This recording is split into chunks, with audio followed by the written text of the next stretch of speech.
Miqtë e mi, mirë se erdhët në Living. Uroj që të keni kaluar një javë ashtu si që dëshiron zemra dhe të kaloni një fundjavë fantastike. Po pse jo, të doja që të kalonim edhe minuta goxha të këndshme së bashkut.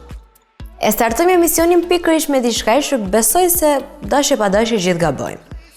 Kur shohim se po shtojmë peshë, tentojmë që të reduktojmë vaktet.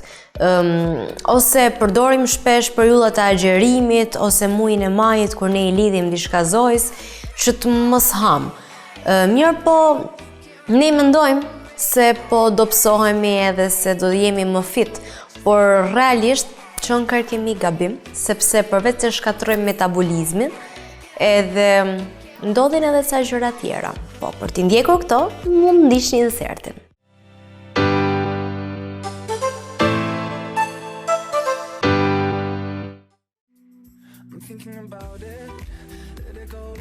Njerëzit shpesh I lënë vaktet sepse janë shumë zënë apo përpiqen të bien peshë. Ka studime që tregojnë se agjerimi bën mirë shëndetit dhe metabolizmit, por disa vërtime tjera afaqshkurtra kanë dalë në përfundimin se ekziston një lidhje direkte midis lënjes të vakteve të shëndetit keq. Studimi më I fundit hedh dritë mbi atë që ndodh nëse njerëzit shmangin ushqimin gjatë ditës dhe kur ulen për të ngrënë, konsumojnë sa për gjithë pjesën tjetër ditës. Studiuesi dolën në përfundimin se kjo mënyrë të ushqyerit ndikonte negativisht metabolizëm. Kur kjo ndodh, rritet me shpejtësi niveli glukozë dhe vonon çlirimi I insulinës. Dukurish nëse vazhdon për një kohë gjatë, çon në diabet. Nuk ka një përgjigje një zëri. Nga shkenca rreth efektit që ka agjerimi në shëndetin e njeriut. Por nga ana tjetër, studiuesit bien të gjithë dakord se kur shmangja e vakteve shoqërohet nga të ngrënit pa masë në orët e vona të mbrëmjes, domët metabolizëm janë të sigurta. Arsyet pse shmangja e vakteve nuk është e shëndetshme. Ulet niveli I sheqerit në gjak. Nëse konsumon një vakt, trupi e shpërbën ushqimin. Një pjesë tjetër e këtij ushqimi ruhet në formën e dhjamit, ndërsa pjesa tjetër kalon në gjak si sheqer dhe përdoret për gjeneruar energji gjatë ditës. Kur lihet një vakt, sasia e sheqerit në gjak bie në mënyrë dramatike.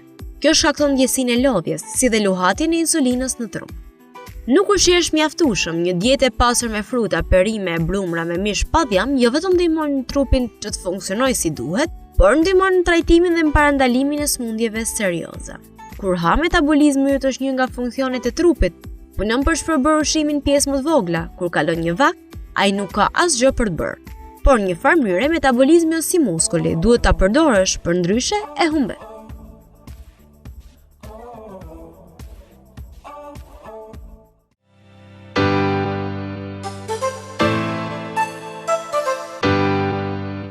Tashi do flasim vërtet për diçka e cila na intereson gjithë, I madh I vogël, besoj se do kemi interes për këtë insert që do ndjekim. Bëhet fjalë pikërisht për ushqimet e skaduara. Në vërtet duket sikur po bëhet një kërdi duke u kontrolluar gjithë produktet një nga një në gjithë dyqanet për problemin e skadencës, por duket sikur gjërat nuk janë ashtu siç duken. Sepse në vërtet, është problem që ato skadojnë edhe ne vazhdojmë t'i konsumojmë, por pas ka disa produkte të cilat mund konsumohen edhe ashtu skaduara. Ose më saktë është vetëm 2 ose 3% e tyre e cila mund t'jetë dëmtuar, por që ne nuk na dëmton, edhe mund vazhdojmë ta konsumojmë edhe ndonë se kanë kaluar disa ditë nga data skadencë, ose edhe disa muaj, varet tek produkti. Unë juftoj që ndiqni insertin edhe kështu mund mos I hidhni gjithë ato që keni në rafte apo në frigorifer, por mund vazhdoni t'i konsumoni.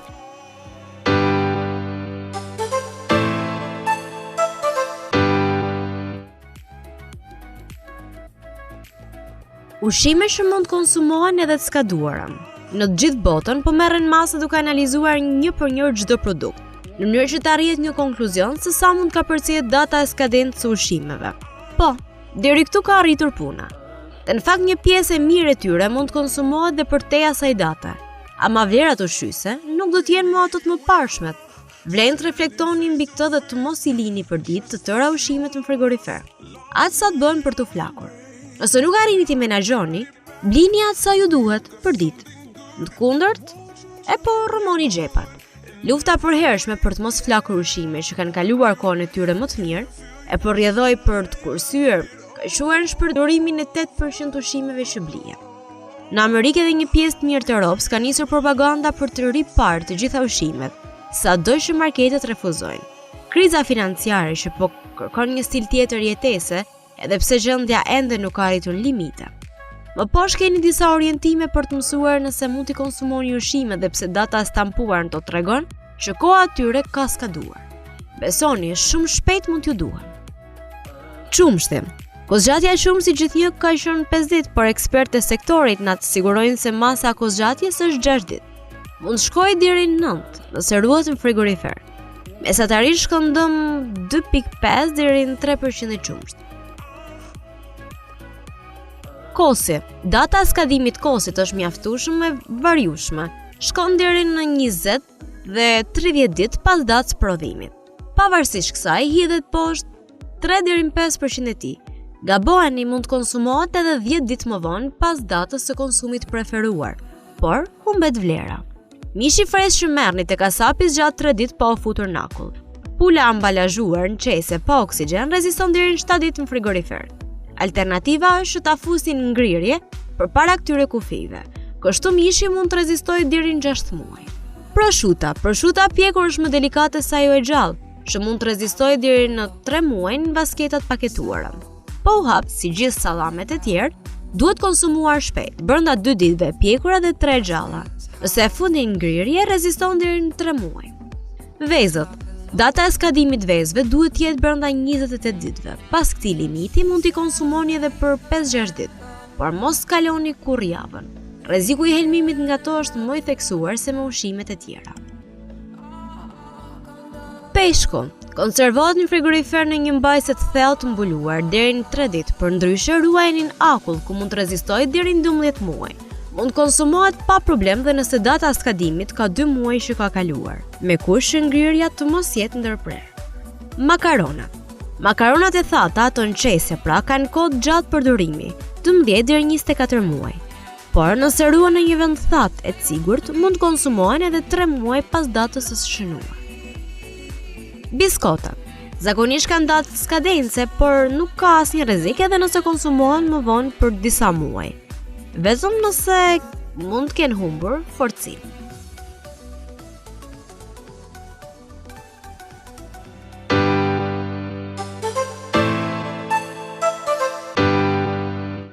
Po të përmendim diçka misterioze, ose thjesht fjalën mister. Cilat janë gjërat që ju duhet shkojnë në mendje? E dini ju se me cilën do e nisja unë? Pikërisht me portretin e Leonardo da Vinci-t, Mona Lisën, ose njohur ndryshe nga italian Gioconda. Disa na thonë se Mona Lisa ka qenë pikërisht e dashura e da Vinci-t, por t'ju them drejtën, unë kam qenë disi skeptike për këtë, se nuk është se duket edhe ndonjë vajzë e bukur e cila mund të ishte dashura e tij edhe t'i kushtoj një portret të bëj e famshme në gjithë botën për bukurinë e saj, jo. Pra diçka e cila është më e thellë se bukuria e Giocondës është.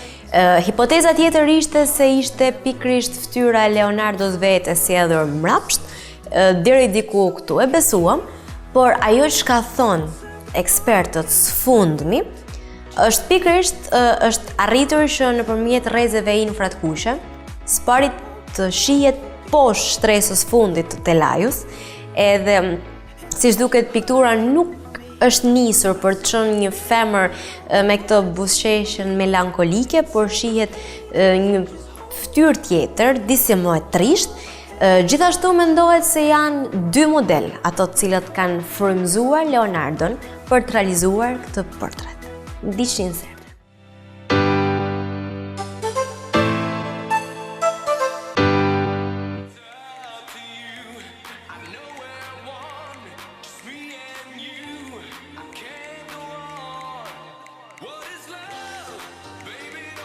zbulohet misterin, ja çfarë fshihet pas buzëqeshjes së Mona Lisë.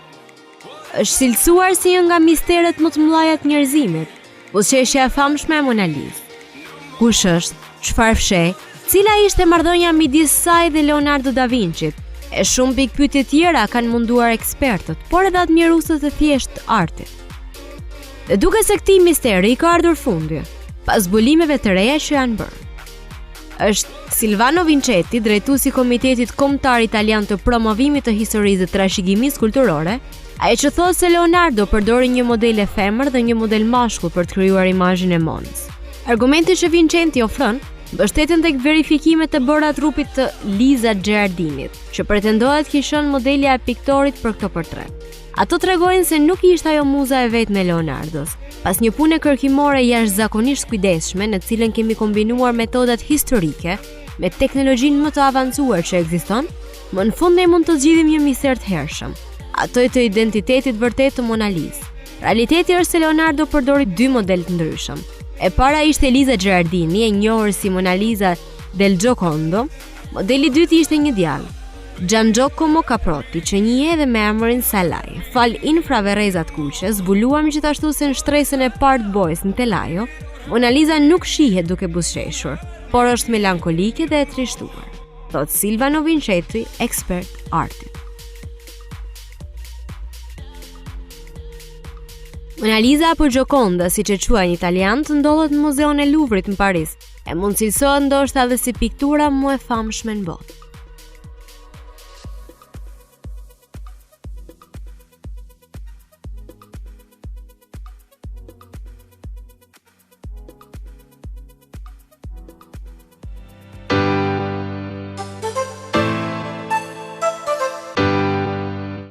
Rikthehemi sërish bashku këtë herë për një tjetër bisedë. A jeni ndo pak skeptik? E di që kur flas për skepticizmin, gjëja parë që shkon në mend është pikërisht masja e zezë që ju pret rrugën. Jo, nuk flas pikërisht për këto shenja më saktë që janë ndryshe në gjitha vendet e botës. Ne e kemi ters, ndërsa Anglia për shembull e ka për good luck. Kështu që nuk e dim akoma se si është historia e masës së zezë. Megjithatë shndrojmë sërish tek pjesa e supersticioneve. Po kur shihni orën, edhe është për shembull 13:31, mendoni se dikush po ju shan? Ose kur shihni 12:12 dikush po ju kujton? Numerologjia, shkenca që merret pikërisht me shpjegimin e numrave, ka një shpjegim të qartë për sa i përket orës 11:11. Unë juftoj që ndishin sertën se aty do e keni më të qartë edhe do e kuptoni më mirë edhe kështu do keni dëshirë kur ta shihni orën 11:11 sepse gjërat mira do vinë për ju. Sipas numerologjisë.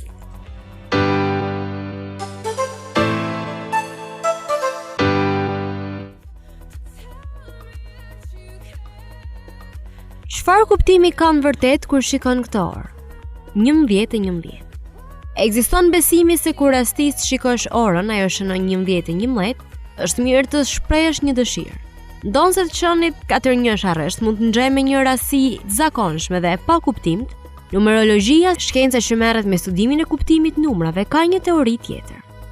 Çdo gjë që ka një pamje simetrike, si për shembull 4-1 në orën 11:11, merr një vlerë të veçantë sipas numerologjisë dhe shkencave okulte. Fiset Maja parashikonin një ngjarje të veçantë në orën 21 dhjetor të 2012, në orën 11:11. Siç e dim tashmë, nuk kishte të bënte me fundin e botës. Ata parashikuan fundin e një epoke të errët dhe ardhjen e ëndrrave. 11:11 kuptohet si një kohë e mirë kur ëndrrit dhe forcat e smirës i afrojnë një njeriu. Thonë më qartë, është një orë e mirë. Nëse e shikon shpeshtor, duhet ndalesh ta mendosh për një çast. Besohet se mirësia e atij minuti merr kuptimin dhe diçka e mirë do të ndodhë. Sipas Doreen Virtue, spiritualiste e famshme, thotë se nëse shikoni këtë orë shpesh, është paralajmërimi një kohe të mirë në jetën tuaj. Ajo shpjegon gjithashtu se duke pasur praninë e shpirtrave të mirë, forca juaj shpirtërore shumë fishohet.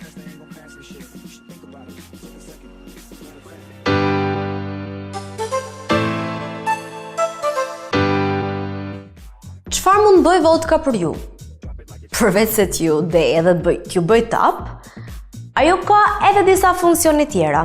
Pra nëse nuk jeni konsumator i vodkës edhe nuk e pëlqeni, po thjesht e keni aty tek minibari me pije të tjera, nxirreni jashtë sepse kështu nuk do t'ju duhet që të blini detergjent për xhamat, mund të dezinfektoni shumë ambiente si shtratin e fëmijës tuaj për shembull nga pluhurat apo xhaketat që nuk i keni përdorur këtë sezon.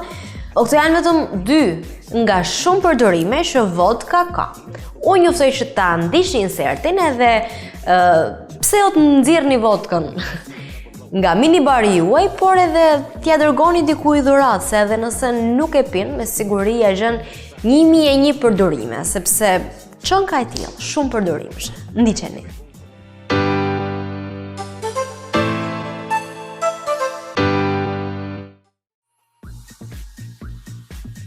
Çfarë mund bëj një tek e vodka për ju? Ose vodkën e mbani në raftin e pijeve alkolike, tashmë ka ardhur koha ta nxirrni prej aty. Më poshtë do të lexoni disa përdorime të tjera të saj dhe do të habiteni se sa keni humbur nga kjo pije. Përzjeni 3 lugë vodka me 1 lugë çaj sheqer dhe lulet tuaja do të lulëzojnë më gjatë. Mund të përgatisni një pastrues syzesh duke përzier 1 lugë vodka me 3 lugë ujë. Xhamat do shkëlqejnë për ditë me radhë.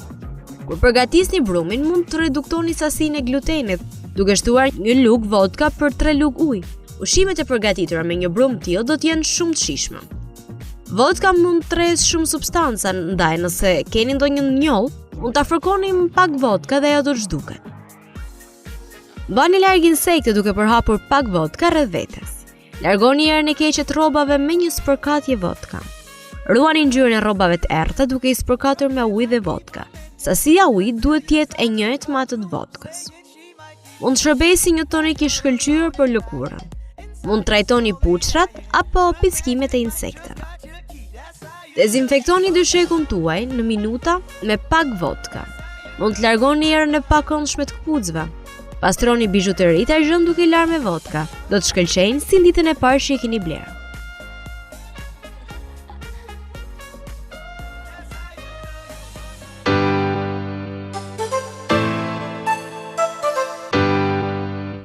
I urreni shigjetat e sfundmit të WhatsAppit, ato bluhet, kur njerëzit e kanë parë mesazhin tuaj edhe aty ngel blu, edhe ta merr syrin për qëndrimin.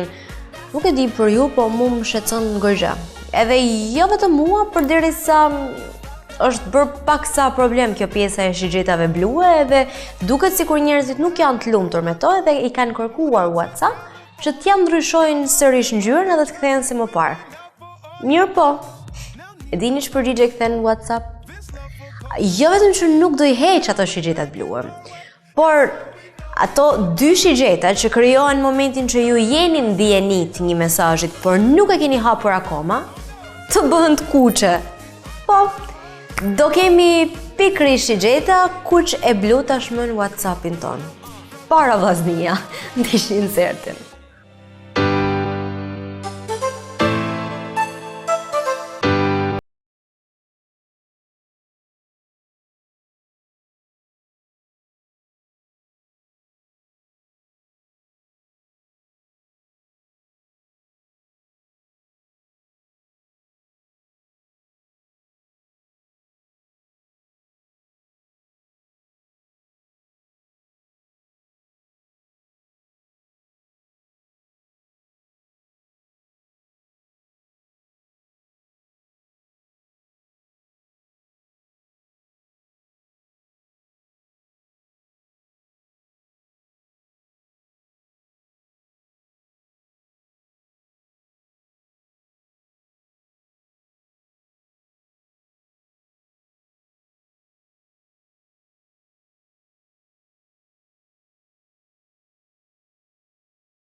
Sa merrin në përgoj gjithë dërnjan kur shkonin në parukjeri, më mirë tregoni ca më të sinqerta me parukjeret, edhe mos mendoni se disa pyetje që shpeshherë ju drejtohen janë pikërisht kur të ikni ju të jeni biseda e rrallë.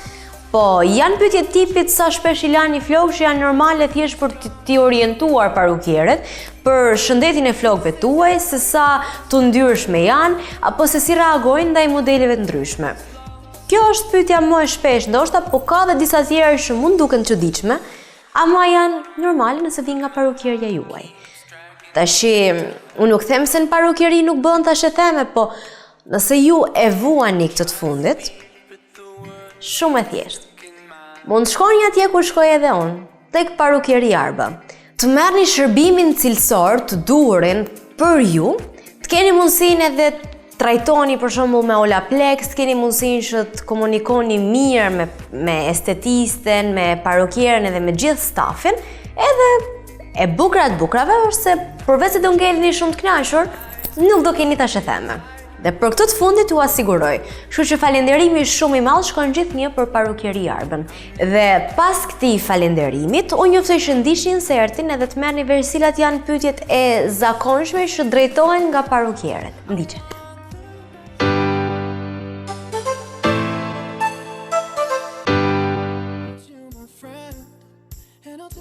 4 gjëra që duhet t'ia tregoni me patjetër parukierës suaj.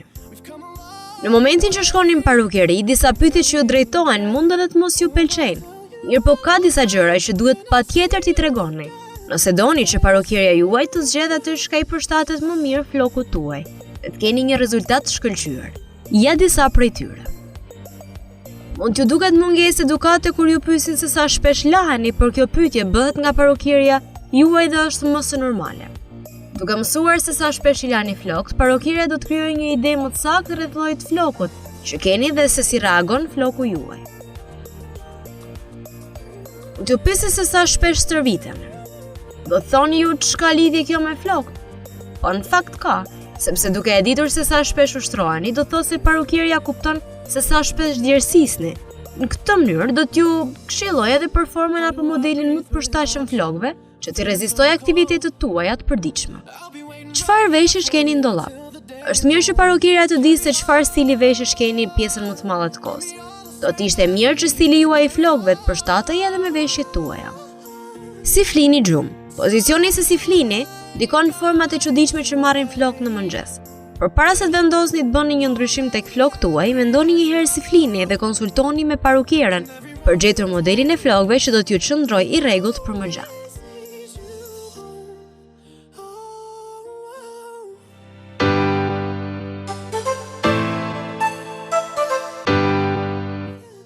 Dhe këtë herë jemi së bashku pikërisht për pjesën e falenderimeve. U duk sikur mendut se e thash me shaka pjesën e parukierisë, por jo në vërtet një falenderim shumë i madh shkon për kujdesin që ato kanë për mua javë për javë.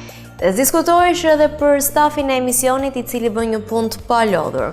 Megjithëse jam unë pjesa vizive, që kjo s'do thotë se unë s'lodhem, por thjesht ju punën time e shihni, ndërsa i gjitha i mundi prapa kamerave është pikërisht realizuar nga ata.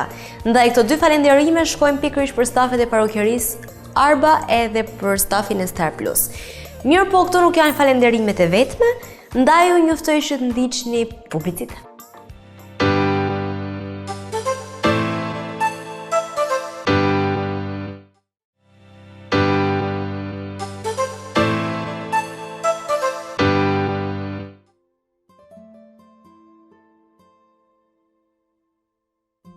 Miq dhe mi, siç e shihni kemi lvizur nga studioja e Living, por jemi në një tjetër ambient me zonjën Alketa Ara. E bëj prezantimin fill sepse do t'jetë edhe më komode për mu, sepse kam fatin që e ftuara në Living t'jetë goxha lafologe dhe kjo nuk ndodh shpesh, ndaj besoj se do t'jetë një bashkëbisedim i këndshëm. Të dal pak në temë që edhe ju të orientoheni. Si pasojë e migrimeve dhe një jetë më të mirë, të rinjt kanë tendencën që të shkojnë jashtë. Mirë po janë mosha e tretë ato që nuk kanë dëshirë ose edhe nga pamundësia nuk mund të jetojnë me fëmijët e tyre. Të jetosh vetëm në shtëpi përveç se ndoshta nuk kanë mundësinë për të kujdesur për veten, por është edhe disi e trisht se njeriu ka nevojë edhe t'i ndrojë qoftë edhe 2 fjalë. Ndaj këto shtëpiat ku mblidhen të moshuarit janë besoj një nga zgjedhjet më të mira. Jo zgjedhje, po zgjidhje e mendoj unë. Por zgjidhja perfekte do të ishte një shtëpi private, e cila besoj se kushtet edhe cilësia e shërbimit është s'diskutohet e shumë fishuar. Ne do kemi mundësinë që ta ndjekim, edhe si fillim të doja t'i thoja zysh Alkec edhe zonjës mirë se erdhe në Living.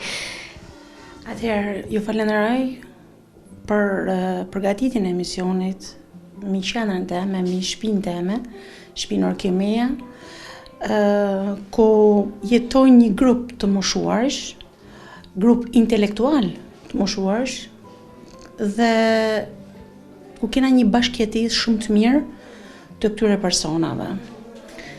Thatë më parë që për shkak të kushteve të jetesë së sotme jenë detyru jo vetëm familjarët e këtyre personave, po dhe ne, nesër mas nesër me familjarët tonë, që prind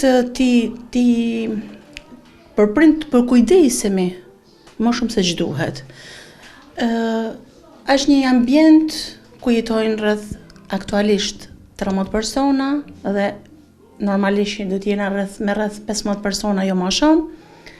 Është një shtëpi ku jetojnë moshuar të gjinisë femnore dhe mashkullore normalisht. Është një shtëpi që ka një përkujdesje nga një staf shumë i mirë, normalisht duke filluar që nga stafi nga kujdestarët që kryejnë shërbimet normalisht të moshuarve, ndodhet personeli mjekësor që vjen gjithmonë në mënyrë vullnetare, sepse ne jena qendër mirëmbajtje, jo shërbimi shëndetësor, nuk ofrojmë shërbim shëndetësor, por që infermierja normalisht është 24 orë, ndërsa mjekët kena 2 mjek, një neurolog dhe një mjek i përgjithshëm që vinë në periudha, mjeku i përgjithshëm një herë në javë, ndërsa mjeku neurolog një herë në muaj bëjnë kontrollet e përgjithshme të moshuarve.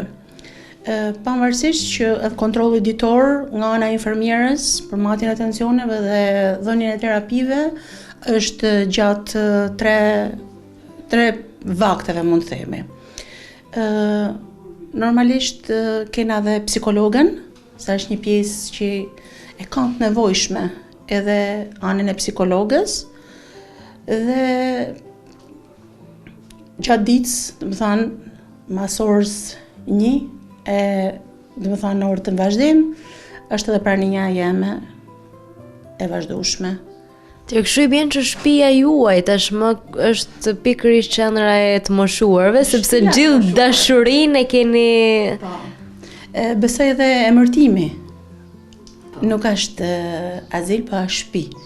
Sepse kështu e konceptojmë shtëpi. Nuk kena një orar fiks të gjanave siç janë në qendrat azilante. Këtu është një lirshmëri. Unë kam ndërtuar vetë dhe kam lënë një mënyrë komunikimit shumë të lirshme si stafi me të moshuarit, si dhe të moshuarit njëri me tjetrën. Mos kena të idenë që këtu unë jam një qendër azilit dhe gjana do të jenë çdo gjë me orare.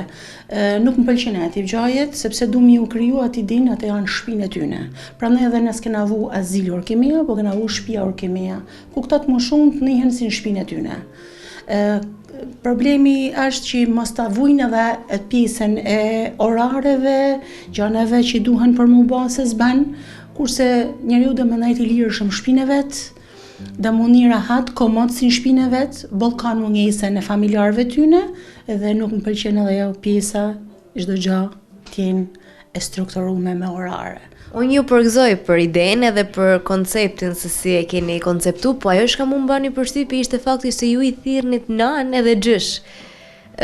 Jo pra jo drejtoresha pedante e shtëpisë, për thjesht një banore ndoshta më tepër.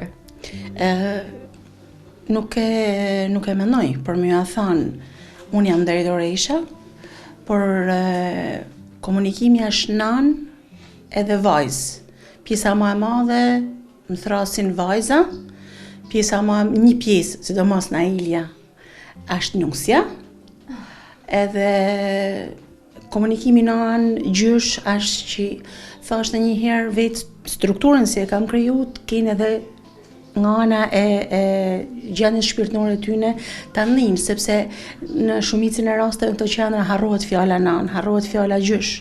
Është vetëm një herë në javë në telefonat. Ndërsa tash këtu ti e përditshme, jo vetëm unë, por edhe stafi. Gjithë stafi nuk e kanë në fjalorin e tyre ose emërtimin t'i thrasin me emër. Kur, vetëm në anë gjysh, edhe është e gjaja që ne na ka familiarizuar më shumë se asnjë gjë. Raportin tuaj si staf me ta e kuptume edhe shumë e qartë që në momentin që hën, po ata vetë me njëri tjetrën si janë komportu. Se t'jesh një moshë të madhe edhe thuhet se ke për t'jetu me këto persona, nuk është se ndoshta është edhe aq e lehtë për t'u përqafu si fakt apo për t'u asimilu. Këto vetë si e kanë kalu këtë fazë? Atëherë, ardhja, fillimi i çdo personi në këtë qendër normalisht dita e parë, mund ta përfshim vetëm me ditën e parë. Është i vështirë. Sidomos ajo akomodimi, dita e akomodimit është shumë e vështirë, por që përderisa unë kam të bëj, ju thash që fillim me persona intelektual gjatë gjithë jetës tyne, normalisht që intelektual do t'jenë edhe deri që të vdesin. Afrimi midis njëri tjetrit është shumë i madh. Kjo është gjë edhe që më ka ndihmu, domethënë, nëse unë drejtoj diçka mirë, do ecin mirë nëse unë do të kem përkrahjen e të gjithëve. Dhe jo vetëm të stafit që unë drejtoj, por edhe të personave që unë kam rënë për kujdesem për to. Janë shumë të lidhur njëri me tjetrin, normalisht që ka momente të caktuara se edhe shpreha shkodranëve zorët në përbak përzihen, dihet e apunt, më shumë janë, por është një lidhje ndërmjet tyre shumë e madhe. Është një afërmitet i tyre shumë i madh. Është një respekt për njëri tjetrin, më mirë me thënë. Që kanë ato për njëri tjetrin. Thash, nëse për në disa qendra të tjera pjesa e afrimit, pjesa e akomodimit, pjesa e ndajtjes për një kohë gjatë vonan për me u bë këtu, thash vetëm dita e parë e akomodimit e kena vështirësi. Mandenan, vazhdojmë jetën, sikur kena vitet tona të njëjtën bashkë këtu. Ndoshta mosha e tretë, një nga problemet që has është edhe pikërisht pjesa e aktiviteteve. Nuk është se ne jemi një shoqëri e përgatitur ndoshta për ta trajtuar këtë moshë njihet si e dobishme, maksimumi i japim një fëmijë për ta rrit. Ose presim që të ketë gatu diçka për ndrek, pra nuk është se ato njihen sikur ne kemi nevojë për ta, ose nuk është se, pra edhe ka shpesh raste kur bin një jetë sedentare, po aktivitetet që ato kanë këtë shtëpi. Atëherë, themi drejtën, aktivitetet më të mëdha ditore janë pamja e televizorit, që është pjesa më e rëndësishme e ditës së tyre, kalimi i kohës. Kena dhe persona, sidomos tek meshkujt, ato marrja me lojnat, sidomos të dominove, është pjesa që ju pëlqen më shumë, por edhe me lulishten e oborrit, ju keni më pa, është punu vetëm nga dorat më shumëve, që është pjesa e aktivitetit ditës, ju duket sikur do të bëjnë detyrat e shtëpisë. Po s'patën të rrullu me lulet, po s'qe vendi sistemu mirë, ose me hallë kushmetorinë do shqetësona shumë, sepse është pjesë e punës tyne. Kena persona që merren me shumë me grepin, me qenë ku ju kam lanë mundësinë për me bë dhe punime për qendrën. Pse jo? Ndërsa në rast të festash, zakonisht, unë kam automjetin tem, bashkë me bashortin tem, dalim, shëtisim, jo vetëm në rast të festash, kjo në edhe kur kena që mërzitena, që e shoh që ka filluar periudha e ranjes pak sa shpirtnore, marrjes madhe të më shumë, sepse normal pjesa më e madhe janë që, jo pjesa më e madhe, po gjithë janë që i kanë fëmijët e shtetit, është i marrim veshën dhe dalim. Jo pimi kafe, jo largona, shkojmë në Shirok, jo shkojmë në lokalet që ndodhen në ambientet e Shkodrës, sidomos te Dardhja Bun, Sandinën, sepse sikur ninë edhe ato atë çlirimin e tyre shpirtnor pak i merr malli. Sa bukur, edhe unë do doja që mos funksiononte veç këtu kjo pjesë, megjithëse do të quhet ndoshta vjedhje autorësisë ides, po edhe për moshat e treta të tjera që na dëgjojnë do të ishte bukur ta kishin një lloj jetese të tillë.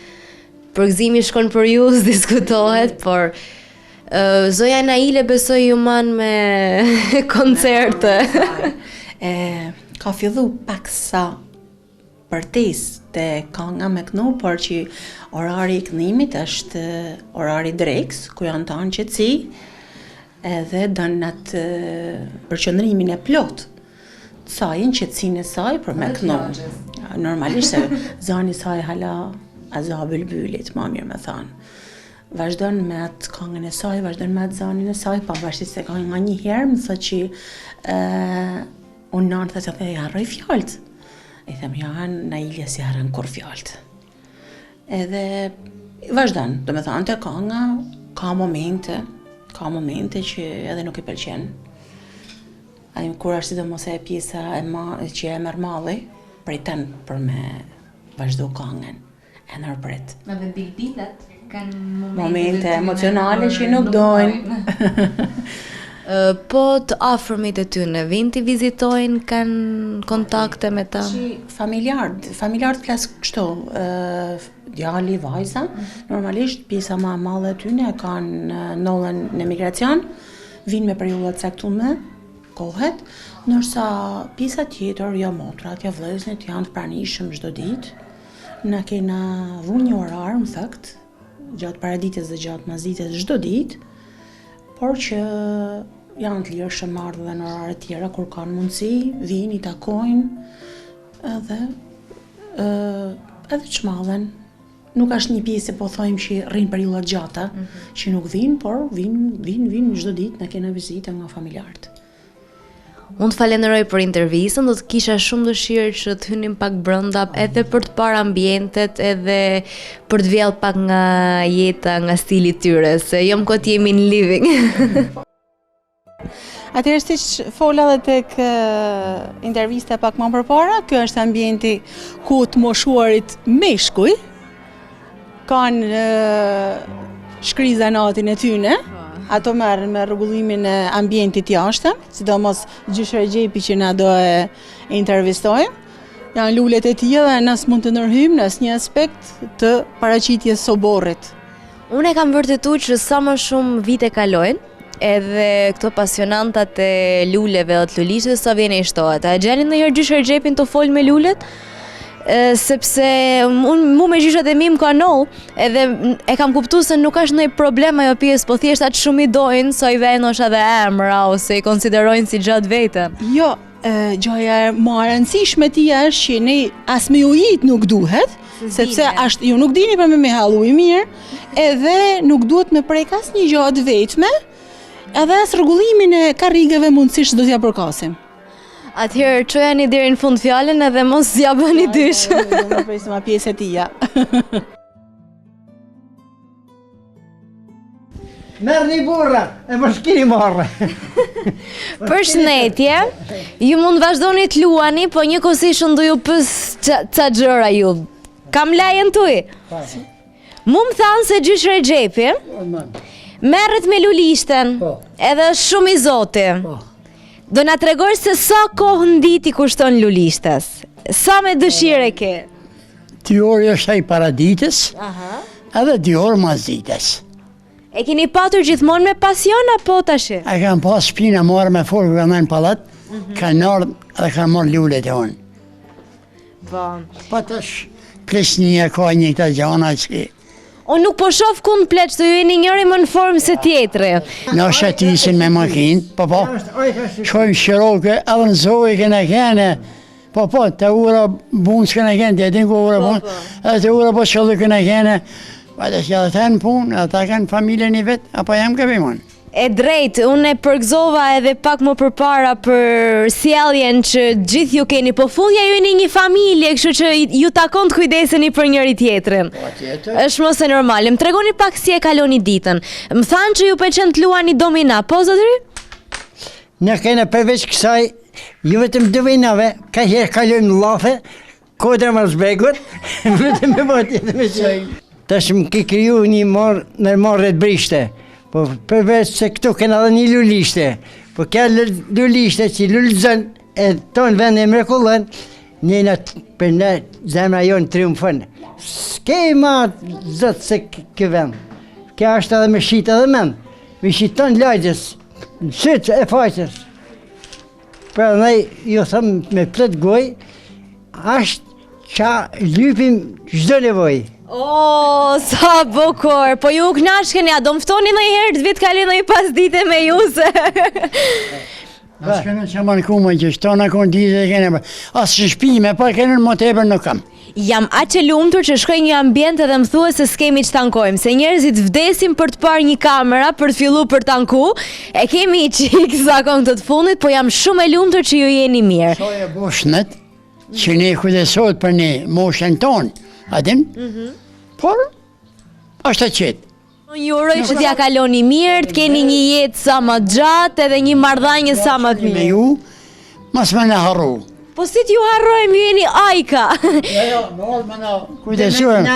Dhe me knas, quhna nervës, edhe jana kurios, me qesh me njëri tjetën, me hedh njëri tjetën.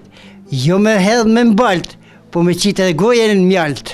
Gjyshitodi, mu më thanë se juve jo kemi nga Durrësi. Po si po ja kaloni me shkodranët, me humorin e Shkodrës, me mikpritjen e Shkodrës?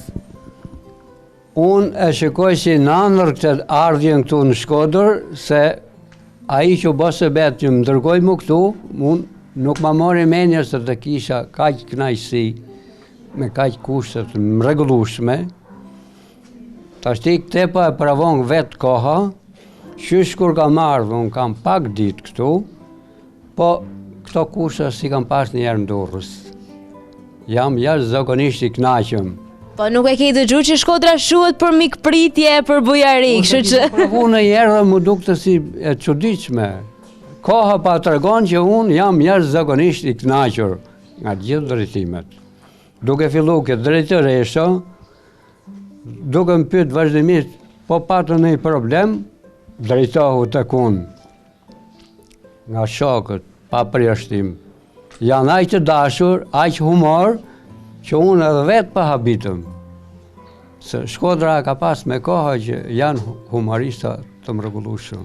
A shef që s'pas kanë qënë veç fjalë, pas kanë qënë vërteta. Uroj që edhe ne brezi rita për cjallim atë shka na kanë lënë të partë tanë trashëgimim. Edhe unë atë kam dëshirë që ta vazhdoj brezi ri këtë traditë vjetër nga shkodranët. Po kaloj një ambient tjetër edhe po ju lët luani se ju bezdisa catë, më falni.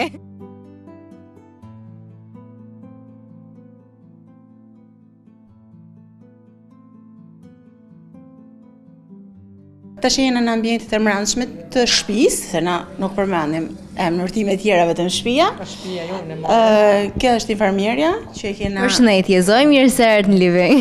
se ato jenë shpiton. e gjatë ditës non-stop, si më thanë. Kena infermierën, kena psikologën e qendrës, Përshëndetje, dashtën. vjen part-time normalisht. Zoja është kujdestarja e turnit. Vazhdojmë me fol me një zoj shumë të mirë, që është Nana Remi, edhe që është një pjesë e bibliotekës, e dashamirës e bibliotekës tonë.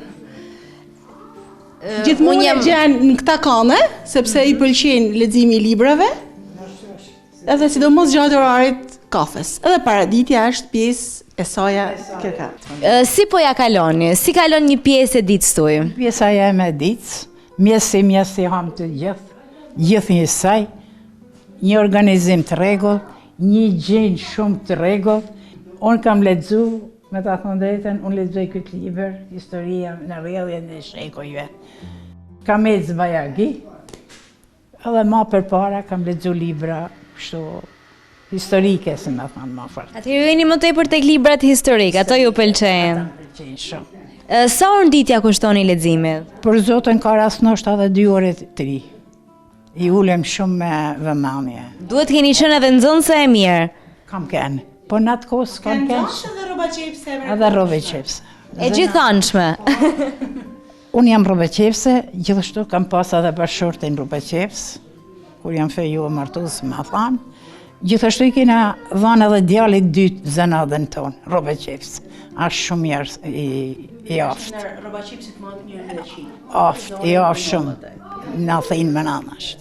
Sa bukur kur trashëgohen pasionet e prindërve. Edhe ashtë shumë, si më thonë, Marakli. Ka pas rast sidomos shqiptar ka të rek shumë atë. Unë juroj suksese djalit tuaj, po do doja dija, ju vazhdoni qepni tashi jo. As qoftë edhe për shku diçka të vogël për... Se drejtoresha nuk ka rrëbashim se e mirë fare. Po tashi drejtoresha gjitha s'mund t'i bajnë. Megjithatë për historinë Anaremit mundet për mi fol, sepse e ka punën mirë. Gjithashtu edhe trashëgimtarët në avin shumë të afru, si me kanë fëmijëve në duke. Kja është Oriela, vajza e madhe. Ta theksojmë pak se Oriela nuk është se është për herë të parë në kamerë. Oriela është edhe fituese një çmimit për humor, mos gabohem. Në Shkodër. Oriela mirë se erdhe në living. Gjeta. Po, vazhdojmë prezantimin. Kjo është Alkea, vajza e dytë. Përshëndetje. Po, ti e ke me qef televizionin sikurse edhe motra madhe? Jo. Shumë e prerë, jo. Për drejtë. Kena edhe një djalosh, mund themi, sepse nuk e pranon fargjinin femnore, e kena jashtë dhe ajo është kani i gjyshave shumë, edhe të luj domina duke i mujt në domina. Edhe kur si mujt në domina, fillojmë edhe qajmë. Po të paktën e zoja për bejta edhe lezetshme për shoqërinë ka për të bërë, sepse gjyshat ishin fantastik. Dhe kena për bejtë? Po, numër 1. Do doja të pozicionoheshim një kënd tjetër. Pozicionimi tjetër është dhoma e këngëtares të mrekullueshme Naile Hoxha. Përshëndetje zonja Naile, ose po më pëlqen me të thënë nana Naile. Sa mirë.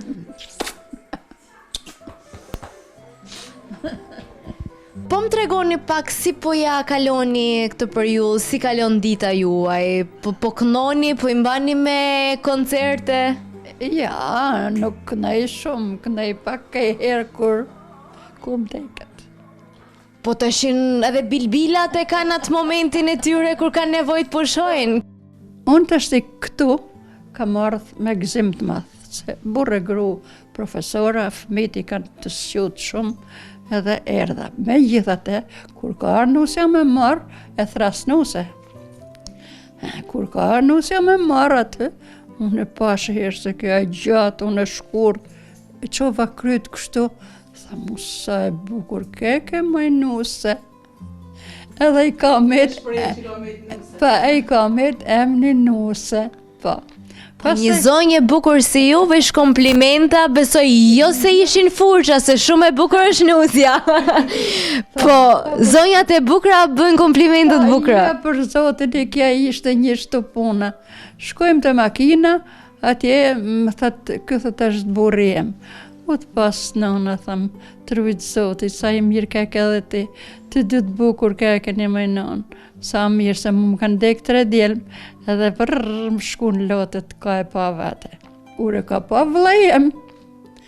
I thash mërë qëra me din, unë nuk kam pa kur një këtë gru, se unë kam nej këtu, 60 vjetë kam në Tiranë, e të shbunë kam ardhë. Thet vlej, a di se ja puna me Naile. Ka plas to, ka thet, edhe ka qitë një, e s'qetë ma. Mire pas ka thënë. Ka plas to, ka qitë një dhe të s'ka, nuk qetë ma. Shumë e qartë marrëdhënia që ju keni si me drejtoreshën, me stafin, po edhe me njëri tjetrin. A vazhdoni sërish të keni marrëdhënie të mira me muzikën, pra dëgjoni muzikë ose i sugjeroni këngë? Si heki sytë për atë. Pra, televizori edhe muzika janë miqësuj më të mirë. Po. Janë gjaja më shtrejt për mu, me në gju këngë. Në këto momente tek cili zhanër muzikor jeni, apo tek ai që keni kënu dhe vetë? Popullorja.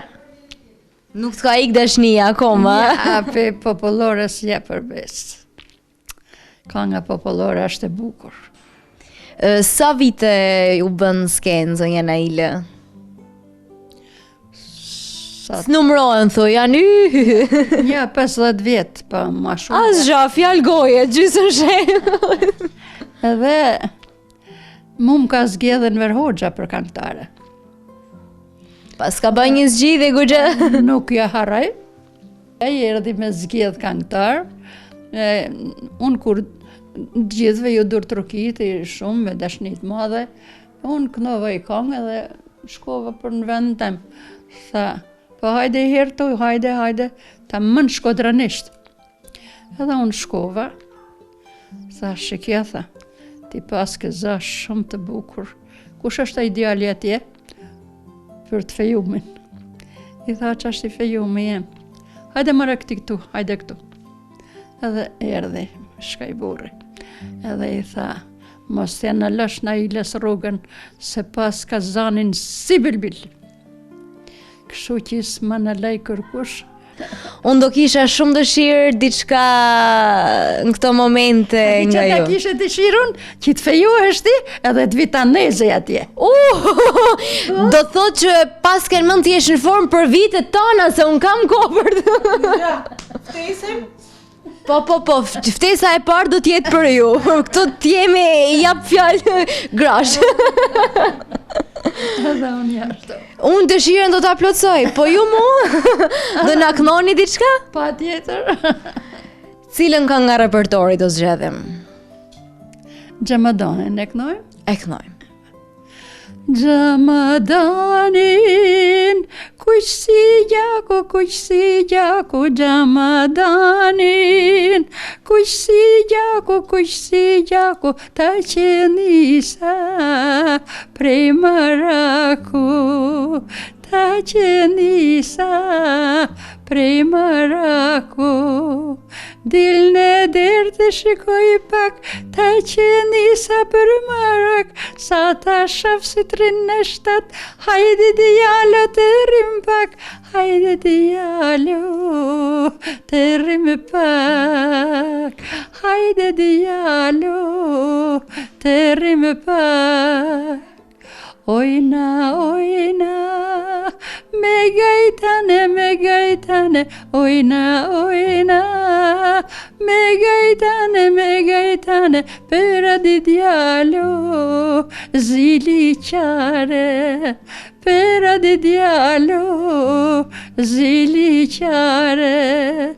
Dil në derë të shikoj pak, ta që nisa për marak, sa ta shasit rinë në shtat, hajde djalo të rrim pak, hajde djalo të rrim pak, hajde djalo të rrim pak. Unë të falenderoj për këto minuta kaq të këndshme. Si gjithmonë jeni tepër e mirë, sheqer. Shumë faleminderit. Ta jap faqen. Sheqeraga. Edhe uroj t'ja kaloni mirë. Sa mirë ka. Ju edhe maj mirë. Fat, o zoti ma. S'kam çfarë them. Qyshte intervista që i bëmë pak më përpara, thash që do kalojmë në ambiente të ndryshme, ku banorët e shtëpisë Orkimeja qëndrojnë gjatë ditës. Pa me 2-3 ambiente të moshuarve të burrave, të nëna Ramit, të nëna Iles, tash do kalojmë te një kanë tjetër që mua ka në shumë. Kjo është Remia. Nuk e kena nga Shkodra, por që është e apasionuar mas punimeve me grep, gjë që na i kena të pasqyruar edhe tek qendra jonë. Një qendër e gjithanshme, sepse duke filluar që nga intelektual të librave, të muzika, po edhe tek puna e mrekullueshme në dorë që jo çdo njeri e realizon. Përshëndetje zonjë, mirë se erdhe në Living. Puna në grep duket e vështirë, unë nuk e kam provuar ndonjëherë. Ashtu, do mund. Do mund. Po sa orë nditi kushtoni ju për shembull? Bëva ki 3-4 orë, bëva ki gjithë ditën, bëva ki 2 orë, Mundësisë. si pas mundësisë. Po për të realizuar një diçka të tillë po të kësaj mallësie, sa kohë duhen? 2 javë të punosh gjithë ditën. Do shumë. Do edhe durim, besoj. Durim, patjetër durim. Në cilë moshë keni nisë për të punu grep? Në shkollë të mesme. Atëherë lini dashuria për punën?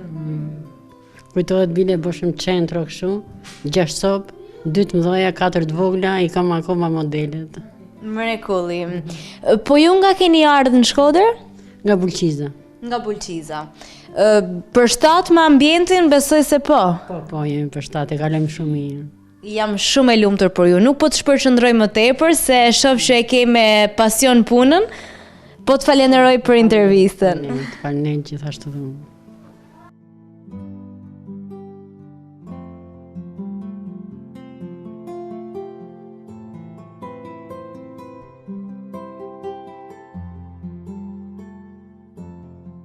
Nga shtëpia Orkimea, përshëndesim brezin e tretë.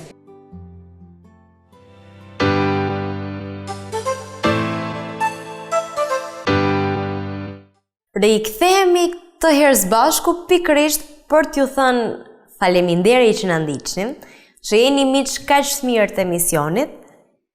Dhe duke shpresuar të keni kaluar minuta të këndshme me ne, unë ju ftoj që të shihemi javës tjetër. Ju put fort e ju them natën e mirë.